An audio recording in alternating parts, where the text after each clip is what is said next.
गतकाली बलांगीर जिला टिटिलागढ़ कार्यरत ओटीवी प्रतिनिधि अविनाश नंद एवं अन्य दुई जन सांबादिक संजय बेहेरा और तरुण साहू को मरणात्मक आक्रमण करथिले विद्युत विभाग एसटी और जगन्नाथ पति। यही घटना को नहीं तीव्र प्रतिक्रिया प्रकाश करिसेंति विभिन्न सांबादिक संघ।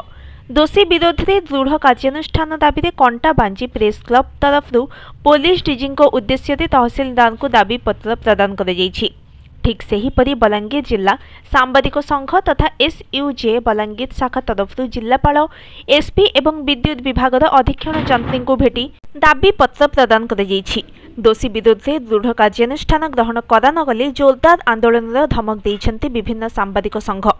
सांबादिकों को आक्रमण घटना विभिन्न सांबादिक संघर प्रतिवाद।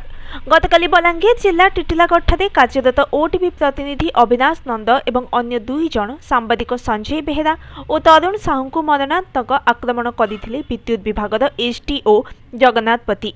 यही घटना को नहीं तीव्र प्रतिक्रिया प्रकाश करिसेंति विभिन्न सांबादिक संघ।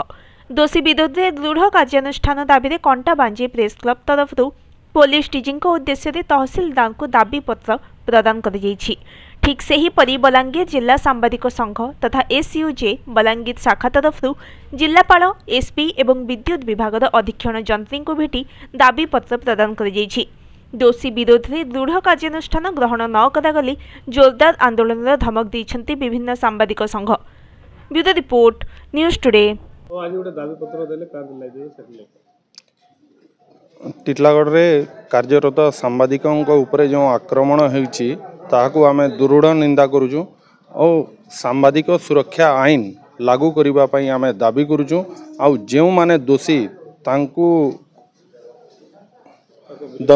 विरुद्ध रे कड़ा कार्यानुष्ठान नेबा पई और तांको चाकरी रु बहिष्कृत करिबा पई आमे दाबी करूछु।